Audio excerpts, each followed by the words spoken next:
Muy buenas tardes, Habari za mchana, amados amigos y hermanos, marafiki wapendwa na wandugu, ministros, compañeros, wahuduma en el wenza cuerpo místico de katika Cristo, mwili wa siri wa Kristo y damas, colaboradores, na wanawake colaboradoras en la obra del Señor, ambao wanaunga mkono kazi ya como Bwana, aquellas damas kama wale que wanawake trabajaron en la obra de Dios, waliofanya kazi katika kazi ya en el Mungu tiempo de Moisés, katika wakati wa en el Musa, tiempo de los diferentes katika profetas wakati wa manabii mbalimbali, del Señor Jesucristo, y también na katika wakati wa Bwana Yesu Kristo na ule wa mitume.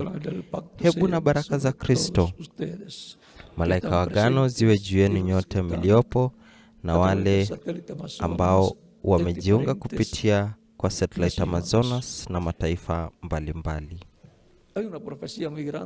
Kuna unabii mkuu sana unaohusiana na hema kuu, hekalu, ambao utaonekana ama utatokea miongoni mwa jamii ya Kristo, na Mungu atakuwa amedhihirishwa kwa ajili ya baraka ya jamii ya wanadamu. Itakuwa ni dhihirisho ya upendo wa kiungu kwa faida ya wanadamu. Hivyo basi, tunataraji hivi karibuni kuona mradi huu ukiwa umekamilika kabisa.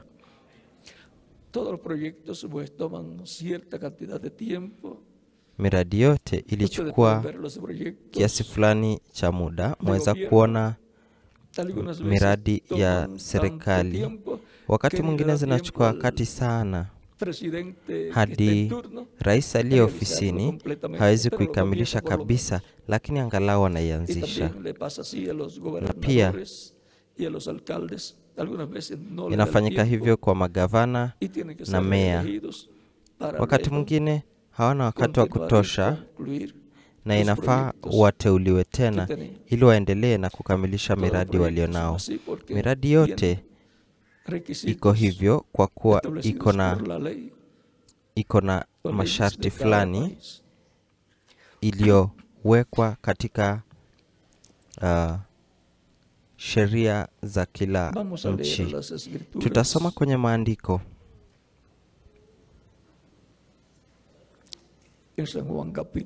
katika Yohana mlango wa 13 mstari wa 31 hadi 35, ambapo inatuambia, Yesu Kristo anatuambia,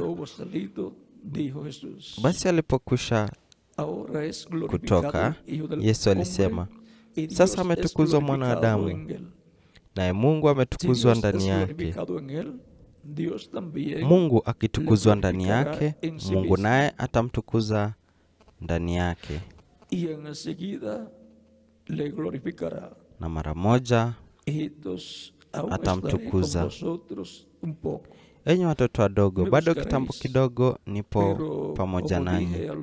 Mtanitafuta, na kama vile nilivyowaambia Wayahudi ya kwamba mimi niendako ninyi hamwezi kuja, kadhalika sasa nawaambia ninyi. Amri mpya nawapa, mpendane kama vile nilivyowapenda ninyi, ninyi mpendane vivyo hivyo. Hivyo watu wote watatambua ya kwa ninyi mmekuwa wanafunzi wangu, mkiwa na upendo ninyi kwa ninyi. Hebu Mungu abariki nafsi zetu kwa neno lake na atujalie kulielewa. Utambulisho wa wanafunzi wa Yesu Kristo. Kristo anasema,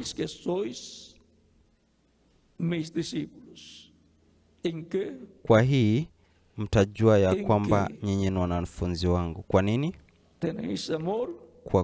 Kwa kuwa na upendo mmoja kwa mwingine. Dhihirisho la upendo miongoni mwa ndugu ni ushahidi ya kwamba upendo wa Mungu uko ndani ya nyoyo za watu hawa, na ni wanafunzi wa Bwana Yesu Kristo kwa hakika. Wanafuata mafunzo ya mwalimu wao na wanapenda mwalimu wao Bwana Yesu Kristo. Mweza kuketi tafadhali. Utambulisho wa wanafunzi wa Yesu Kristo. Musa alipojenga maskani na kisha baadaye Sulemani akajenga hekalu. Hizo mbili, ile maskani ambayo Musa alijenga na hekalu ambayo Musa alijenga, ni kivuli na mfano ya hekalu la kimbinguni. Ndio sababu vitu vilivyo katika maskani ambayo Musa alijenga na hekalu ambayo Sulemani alijenga inawakilisha vitu vilivyo katika hekalu la mbinguni. Na sasa tunapata ya kwamba sehemu iliyo muhimu zaidi ya hekalu ni mahali patakatifu ambapo kuna sanduku la agano, kwa kuwa mbinguni sehemu iliyo muhimu zaidi ni sehemu ambapo kuna kiti cha enzi cha Mungu. Hakuna kitu muhimu zaidi. Ni kama katika ufalme wa kidunia. Ni sehemu gani muhimu zaidi katika ufalme wa dunia? Sehemu muhimu zaidi iko wapi? Naam, pale kwenye kiti cha enzi, pale ambapo kuna kiti cha enzi, kwa sababu hapo ndipo mfalme alipo na huko ndiko maagizo yanatoka ili kuwatawala watu wa ufalme huo. Na sasa ikiwa ya kwamba Mungu ni upendo, tazamani upendo wa Mungu unadhihirika wapi? Katika sehemu patakatifu, na kutoka huko unaenea hadi sehemu nyingine za hekalu. Na kanisa la Bwana Yesu Kristo ni hekalu la kiroho linaloundwa na wanadamu ambao ni waaminio katika Kristo, kama vile kila mwaminio katika Kristo pia kama mtu binafsi ni hekalu la kibinadamu. Yesu mwenyewe akisimama mbele ya hekalu pale katika mlango wa 2 wa Yohana mstari wa 17 na kuendelea, anasema, livunjeni hekalu hili. Alikuwa mbele ya hekalu la duniani. Livunjeni hekalu hili, nami katika siku 3 nitalisimamisha. Wayahudi walimwambia hivi. Wayahudi walimwambia, katika miaka 46 hekalu hili lilijengwa, liliinuliwa, na sasa unasema kwamba utalisimamisha katika siku 3? Lakini hakuwa anazungumza juu ya hekalu la mawe. Alikuwa akizungumza juu ya mwili wake. Kwa nini? Kwa sababu mwili ni hekalu la Mungu kukaa ndani yake. Na sote tunajua kwamba Mungu alikaa ndani ya Yesu Kristo katika utimilifu wake wote. Kwa hiyo hekalu la kibinadamu la Mungu lilikuwa Yesu Kristo. Ndio maana alisema, Baba akae ndani yangu, yeye ndiye anayezifanya kazi. Sifanyi lolote kwa hiari yangu. Kila ambacho namsikia Baba akinena, hivyo ndivyo ninavyonena. Yaani ya kwamba ilikuwa ni neno la Mungu Baba kupitia kwa Yesu Kristo, na alifanya matendo ya Baba kupitia kwa Yesu Kristo. Na pia alisema, Roho wa Bwana yu juu yangu, kwa maana amenitia mafuta. Angalia, na kama yeye ndiye aliyepakwa mafuta kwa Roho Mtakatifu, aliyemwagiwa mafuta, maana yake ni Mesia Kristo. Alikuwa ni Kristo Mesia aliyemwagiwa mafuta.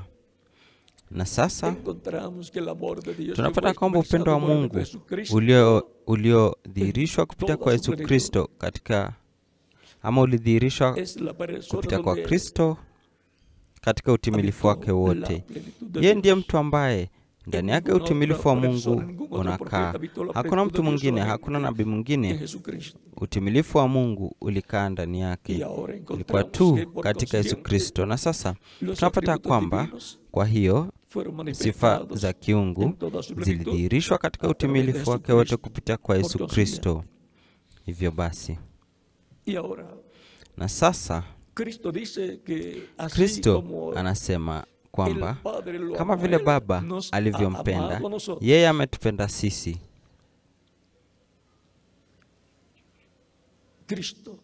Kristo kama mwana wa Daudi ndiye mpendwa. Huyu ni mwanangu mpendwa. Mungu Baba anasema juu ya mlima wa kubadilishwa. a Jesucristo. Msikieni yeye. David Kumsikia nani? Mpendwa, Yesu Kristo. Daudi maana yake ni mpendwa. Todos los creyentes en Cristo nacidos Na waamini wote katika Kristo aliyezaliwa mara ya pili ni wazao wa Mungu,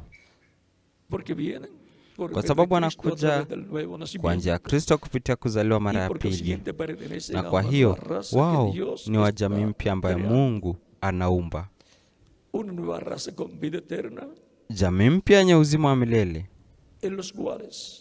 ambayo ndani yake Mungu aliweka nafsi ya hao kondoo wa Baba, ili ya kwamba warejeshwe kwenye uzima wa milele, ili wapate uzima wa milele. Watu hao wameandikwa mbinguni katika kitabu cha uzima cha mwana-kondoo. Watu hao ni wateule walioteuliwa na Mungu. Maandiko yanatunenea juu ya wateule walioteuliwa mbeleni. Ikiwa ama kwa kuwa upendo wa kiungu ndio kitu kuu zaidi ambayo mtu anaweza kuwa nayo na kuonyesha, na Mungu yuko katika sehemu patakatifu pa patakatifu ya hekalu la mbinguni, kwenye kiti chake cha enzi. Tazameni, tunaona ya kwamba kupitia kwa vizazi mbalimbali, nguvu au fadhila za kiungu mbalimbali zimedhihirishwa kupitia kwa waaminio. Kwa wakati huu, dhihirisho ni ya upendo wa kiungu, kwa kuwa ni wakati unaoambatana katika kivuli na mfano na sehemu patakatifu pa patakatifu pa hekalu la kiroho la mbinguni, na sehemu patakatifu pa patakatifu pa maskani ambayo Musa alijenga, na sehemu patakatifu pa patakatifu pa hekalu ambalo Mfalme Sulemani alijenga. Upendo unashinda kila kitu.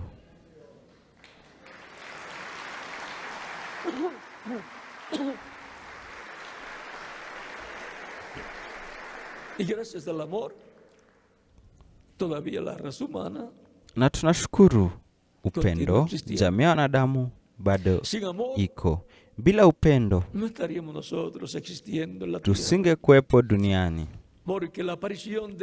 kwa sababu sisi kuonekana duniani kumekuwa dhihirisho la upendo wa wazazi wetu. Alto que el amor, no hay ninguna otra virtud. Hakuna fadhila au wema wote mwingine ulio juu kuliko upendo, kwa kadri kwamba upendo hata hushinda kile kisichoweza kushindwa, hata itamshinda shetani mwenyewe.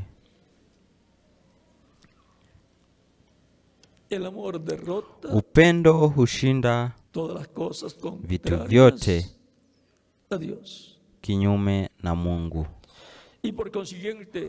Na kwa hiyo maneno ya Kristo, mpendane moja na mwingine, na hivyo mtajua ya kwa ninyi mmekuwa wanafunzi wangu, kwa kuwa na upendo ninyi kwa nyinyi. Na sasa hilo litaonyesha kwamba Kristo katika roho yu ndani ya moyo wa kila mtu. Upendo wa kiungu unaambatana na nafsi ya mtu. Upendo wa kindugu unaambatana na roho ya mtu.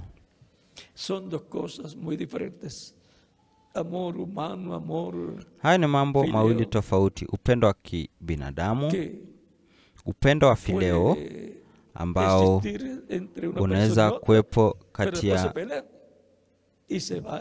mtu na mtu mwingine, lakini kisha wanapigana, na kwamba upendo wa kibinadamu huenda mbali, lakini upendo wa kiungu hukaa milele.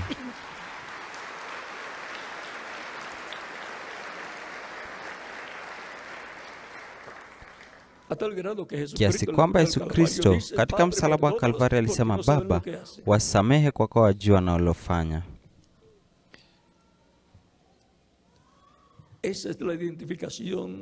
Huo ndio utambulisho wa wanafunzi wa Bwana Yesu Kristo, na kwa ajili ya hiyo Roho Mtakatifu lazima awe ndani ya mtu huyo, na mtu huyo lazima awe katika wakati unaoambatana na mpangilio wa kiungu, katika kipindi na kizazi husika, ili upendo huo wa kiungu utiririke kutoka katika kina cha mioyo ya watu. Na siku zote mpende Mungu kuliko vitu vyote.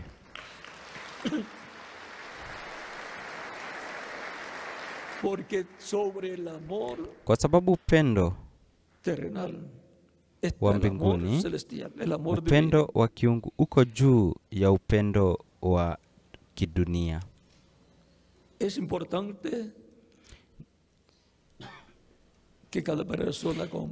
Ni muhimu kwa kila mtu kuelewa kwamba ushahidi wa Roho Mtakatifu ndani ya mtu ni kwamba anaamini neno, ujumbe unaoambatana na wakati wake. Na kisha mpangilio wa kiungu na kazi ya Mungu hutiririka pia kwa mtu huyo. Imekuwa hivyo kila wakati. Kwa maana katika wakati wa mwisho tunayo ahadi ya kwamba utimilifu wa Mungu utadhihirishwa, kwamba hema kuu, hekalu litatokea miongoni mwa jamii ya Kristo, kwamba mvuto wa tatu wa mpangilio wa kiungu utadhihirishwa, na kwamba kanisa litapokea imani ya kunyakuliwa, imani ya kubadilishwa na kunyakuliwa na kuchukuliwa pamoja na Kristo kwenye karamu ya jioni ya harusi ya mwanakondoo. Wakati huo, wakati ambapo ahadi hiyo itakapokuwa ikitimizwa, kutakuwa na watu wengi ambao ni waumini katika Kristo, wahuduma, makusanyiko na watu binafsi ambao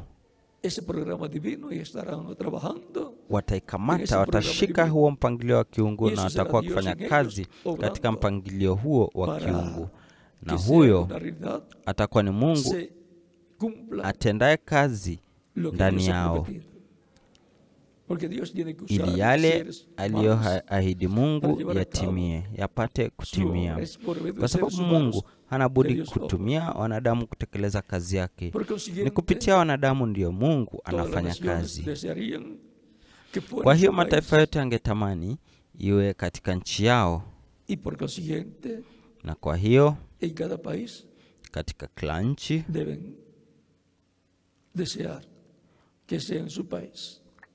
wanapaswa kutamani iwe katika nchi yao, lakini pia wanapaswa kuunga mkono taifa inayofanya kazi kwenye mradi huo. Na ikiwa itatimia katika nchi chache kwa wakati mmoja, hiyo pia ni nzuri. Haijalishi katika nchi ngapi, ikiwa imetimia katika nchi 20 au 30, itakuwa bora zaidi. Lakini hilo litaamuliwa na Mungu. Kwa hiyo, jambo lilo muhimu ni kwamba yote iwe tayari. Na kama mtu angewaza, vema, haitakuwa katika nchi hiyo, basi lazima awe na nchi nyingine. Na hema kuu, hekalu, litaweka katika nchi fulani. Haijalishi itatengenezwa wapi. Cha muhimu ni ya kwamba ni wapi ambapo itawekwa. Kwa hiyo milango imeachwa wazi kwa nchi zote. Lakini kumbukeni ya kwamba ni nani ambaye anachagua? Mungu. Mataifa yote basi yatashirikiana, na popote pale itakapo kuwa, kila muumini ataweza kusema nina sehemu ndogo pale. Hilo ndilo jambo la muhimu. Niliunga mkono.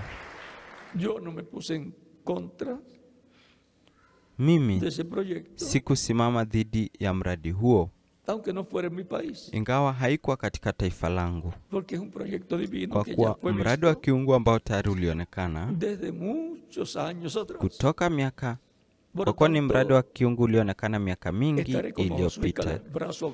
Kwa hivyo nitakuwa kama Yoshua na Kalebu, bega kwa bega, kama walivyoshikana mkono na Musa. Sitakuwa kama watu wengine walioinuka na kusema haiwezekani sisi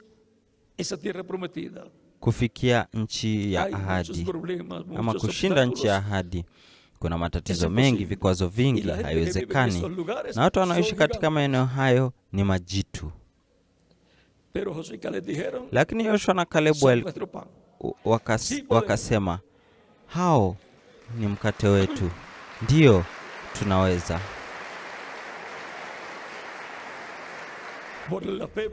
Kwa imani iliyo na msingi wa neno, tunapata ama tunashinda ahadi. Na hivyo basi, kanisa la Bwana Yesu Kristo, wale ambao wataenda kubadilishwa na kuchukuliwa pamoja na Kristo kwenye karamu ya jioni ya harusi ya mwana-kondoo, watashinda ama watapokea ahadi hii. Wataenda ama kwa imani watatekeleza kazi ya imani ambayo inafaa wafanye ili itimie.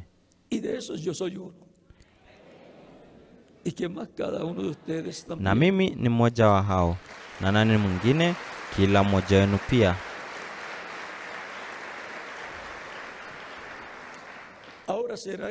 Sasa itakuwa katika wakati wa mfinyo kwa waumini katika Kristo. Kwa hiyo unapoona kwamba ya kwamba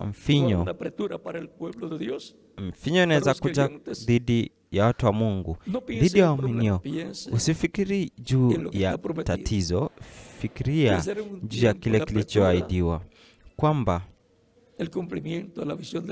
kutimia kwa ono la hema utakuwa katika wakati wa mfinyo. Lakini imani ya kubadilishwa na kuchukuliwa pamoja na Kristo kwenye karamu ya jioni ya harusi ya mwana-kondoo italetwa, na mapigo na vitasa vyote vitanenwa. Baragumu haya yote yatanenwa. Yani kutakuwa na chakula kingi cha kiroho. Kila kitu kitakapotimizwa na mpangilio wa Mungu utakapokamilika na sisi kubadilishwa, waamini watasema Mungu alitimiza kile alichoahidi. Na sasa tunabadilishwa kwa miili ya utukufu kama ule wa Yesu Kristo. Hapo ndipo tutakapokuwa tayari tumebadilishwa. Na ambaye hakufanya chochote kwa ajili ya upendo au kusimama dhidi yake, atasema sikufanya chochote na kufanya mambo mabaya zaidi. Nilisimama dhidi yake, naye ataweza kusema kwa kweli ninastahili dhiki kuu, kwa sababu wengine wataenda kwenye dhiki kuu na wengine wataenda kwenye karamu ya jioni ya harusi ya mwana-kondoo. Chochote ambacho huelewi sasa utaelewa baadaye. Usijali. Kuna mambo ambayo hatuelewi na ni sawa, kwa sababu wakati fulani tunaelewa kitu na tunakieneza, na wakati mwingine adui anasikia na kufanya vita dhidi yetu. Ndio maana wakati mwingine Mungu hujiwekea mambo mengi bila kutangaza. Na sasa ni muhimu kwamba upendo wa Mungu, upendo wa kiungu utiririke ndani na katika mioyo yetu kuelekea kwa ndugu zetu wengine, na kwamba sisi kila wakati tuunge mkono kila mmoja, na kamwe usisikilize mambo mabaya yanayosema dhidi ya ndugu, makusanyiko au wahuduma. Daima tufuate pendekezo ambalo mchungaji William Branham alitoa katika maneno haya aliyowaambia waaminio, maneno kwa biharusi. Ndivyo walivyoaita maneno haya aliyasema. Na alinena haya katika ujumbe, Kristo ni siri ya Mungu lililofunuliwa, iliyohubiriwa tarehe 28 Julai mwaka 1963 na mchungaji William Marion Branham. Anasema, juu ya yote pendaneni moja kwa mwingine. Pendaneni moja kwa mwingine. Haijalishi kile ambacho shetani anajaribu kusema. Kumbuka kwamba shetani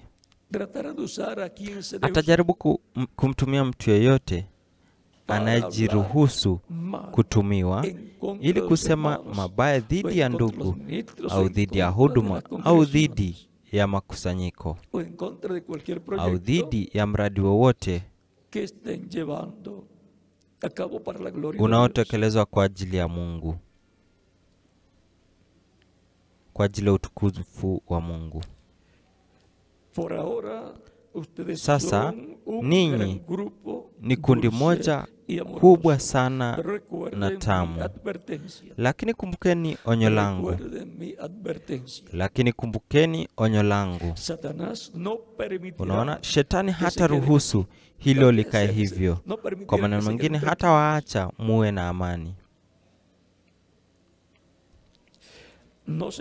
La, Bwana atapiga risasi kila kitu.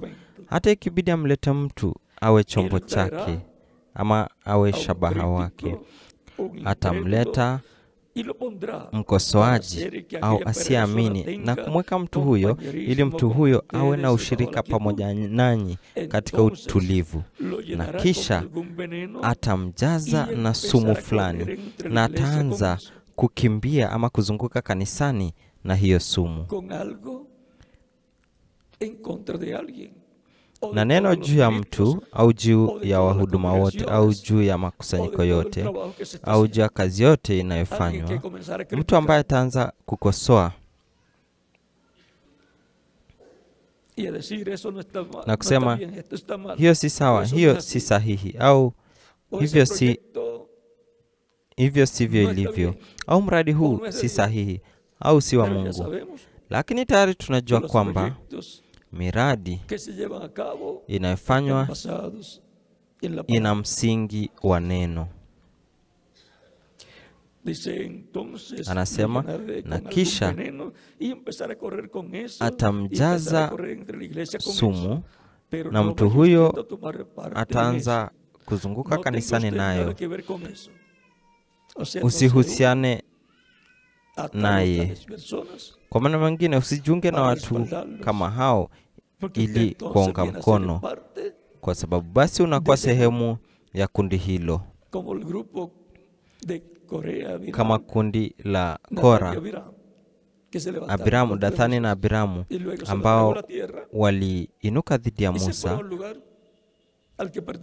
wakamezwa na ardhi, wakaenda mpaka mahali iliyokuwa walipokuwa.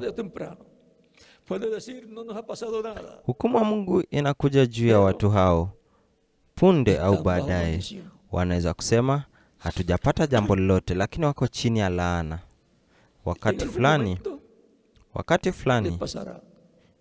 itatokea, jinsi ilivyofanyika na wale walioinuka dhidi ya Musa, ambao hawakutaka Musa ingie katika nchi ya ahadi pamoja na watu. Na sasa anasema, nyinyi kaeni moja kwa moja mkiwa na upendo na mtamu na mkarimu ninyi kwa nyinyi. Ombeeni mtu huyo au mwanamke huyo ili aweze kuokoka pia, au mwanamke huyo au yoyote aliye. Mwaombeeni tu na mbaki na umoja na mbaki na kaeni na mchungaji wenu. Unaona, yeye ndiye mchungaji, nawe mpe heshima. Yeye atakuvukisha kwa sababu ameteuliwa na Mungu kufanya hivyo. Sasa mnakumbuka jambo hilo. Adui atakuja, na atakapofanya hivyo, shikamaneni kwa karibu zaidi, na yule ambaye shetani anamtumia kwa adui atatoka au ataingia na kuwa mmoja wenu. Ni hayo tu. Kamwe msiwe na vikundi ndogo ili kueneza uvumi miongoni mwenu au kuwa sehemu ya vikundi.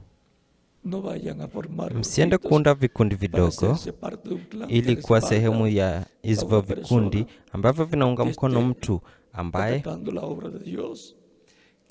ako dhidi ya kazi ya Mungu, ambaye ananena dhidi ya wahuduma au dhidi ya makusanyiko au dhidi ya miradi ambayo inatekelezwa. Msiwahi fanya jambo kama hilo. Kumbuka ya kwamba mtajipata mkiwa sehemu ya kundi kama lile la Dathani, Kora na Abiramu na vikundi vingine vilivyomwasi Musa alipokuwa njiani kuelekea nchi ya ahadi. Kumbuka kwamba tuko njiani kuelekea nchi ya ahadi ya mwili mpya na mwili uliotukuzwa na nchi ya ahadi, kwenye karamu ya jioni ya harusi ya mwanakondoo. Sisi ni moja au kundi moja. Siwezi kusema mkono wangu wa kushoto, nimekasirika nawe, nitaenda kukutoa sababu wewe si mkono wa kuume. Ni mkono wangu wa kushoto, na nataka akae hivyo hadi mwisho wa kila vidole. Nataka ikae mahali hapo. Kila sehemu ndogo ya mwili ikae pale pale. Na Mungu anataka sisi kama mwili ya waaminio tukae pale pale, moja kwa mwingine. Tukae moja na mwingine.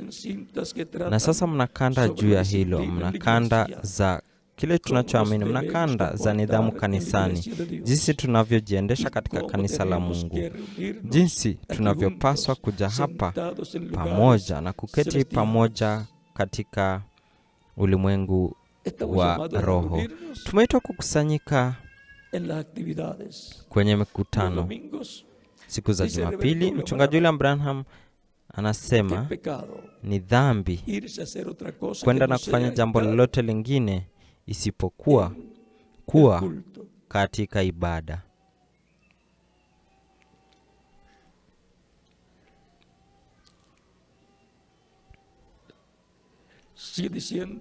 Anla kusema usikae nyumbani. Wengine husema leo nimechoka, siwezi kwenda, sitaenda.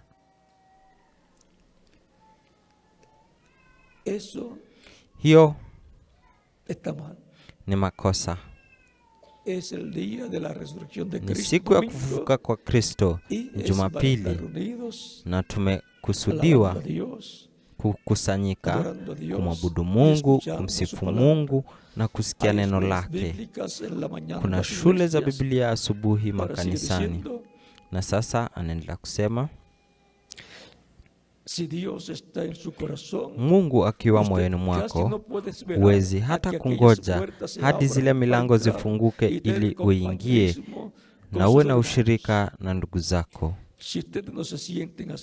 Kama uhisi hivyo, basi nitakwambia ya kwamba ni wakati uombe, kwa kuwa tuko katika siku za mwisho, ambapo Biblia inatushauri ya kwamba tunapoona siku hiyo inapokaribia, Inafaa tupendane sana sisi kwa sisi kwa upendo wa Kikristo na upendo wa kiungu. Lazima tukusanyike pamoja katika maeneo ya mbinguni pamoja na Kristo, tukipendana moja kwa mwingine. Kwa hayo watajua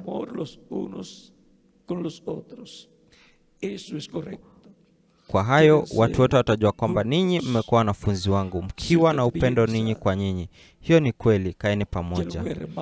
Ukiwaza kwamba ndugu au dada fulani amekosea kidogo, sema, Bwana, usikubali ya kwamba ndani yangu kuzaliwe mzizi wa uchungu, kwa hiyo itamwadhiri yeye, na kwamba itamtoa Kristo maishani mwake. Huyo asidi wa sumu na ubaya na wivu na chuki atamwondoa Roho Mtakatifu kutoka kwako. Atakimbia kutoka maskani hapa, itamuua Roho wa Mungu au kumfukuza kutoka hapa, au kumdhuru mchungaji wako. Itafanya kila kitu. Mnaona? Usifanye hivyo, bali kusanyikeni karibu jinsi inavyowezekana. Mkaribianeni, mfunge mkanda hivyo, jinsi ndugu fulani, jinsi ndugu mhuduma,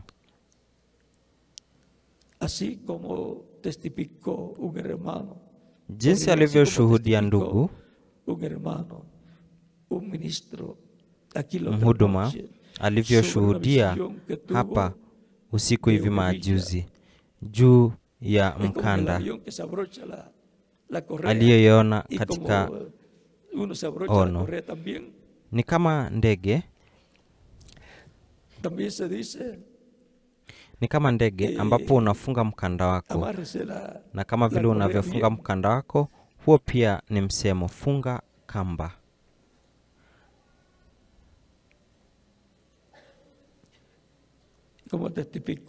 Kama vile ndugu, mhuduma alivyoshuhudia majuzi usiku kuhusu kuwa na mkanda, maana yake mkanda wa Mungu, kama zile mavazi ya kitambo ya vita vilivyokuwa na mkanda ambazo zilikuwa zinafungwa vizuri. Kwa hiyo ni lazima mtu huyo afunge silaha zote za Mungu, azifunge vizuri. Mvute tu, kaza, songea moja kwa moja karibu na mtu mwingine. Pendaneni moja kwa mwingine. Zungumzeni vizuri ninyi kwa nyinyi. Wakati mwingine tunasikia watu wakisema vibaya juu ya wandugu. Usifanye hivyo. Hiyo ni makosa. Omba badala yake. Lolote la kusema mwambie Mungu, na mwombe Mungu amrehemu ndugu yako. Zungumzeni vizuri nyinyi kwa nyinyi. Semeni mambo mazuri nyinyi kwa nyinyi, na ndipo Mungu atawabariki.